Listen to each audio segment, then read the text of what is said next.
So guys, ito yung plinano namin na lagyan ng tambak at dito tatayo yung aming business. So ito yung pinagpipray namin.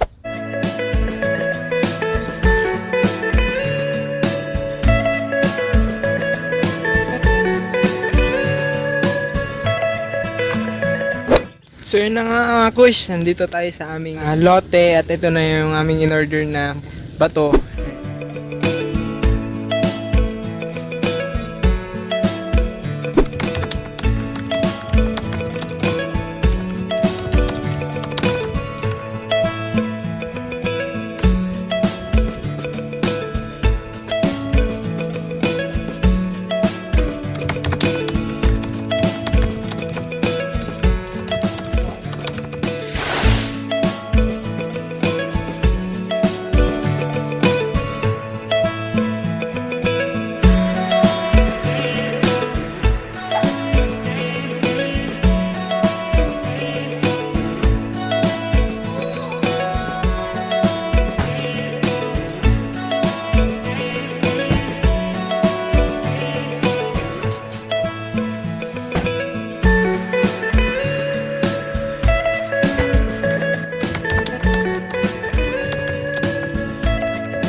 Mga kuys, na-start na namin yung pader and dito naman itatayo yung aming main building.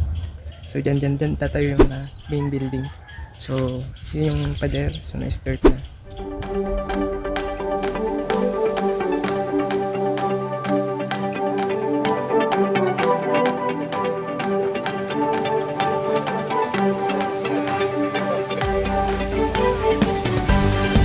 Mga kuys, thank you for watching, and kung gusto nyong malaman kung ilan na yung nagastos namin sa start pa lang ng aming business, so comment down below. I-breakdown ko yung aming nagastos na sana na-inspire kayo sa aking konting kwento, and see you for the next vlog. Bye!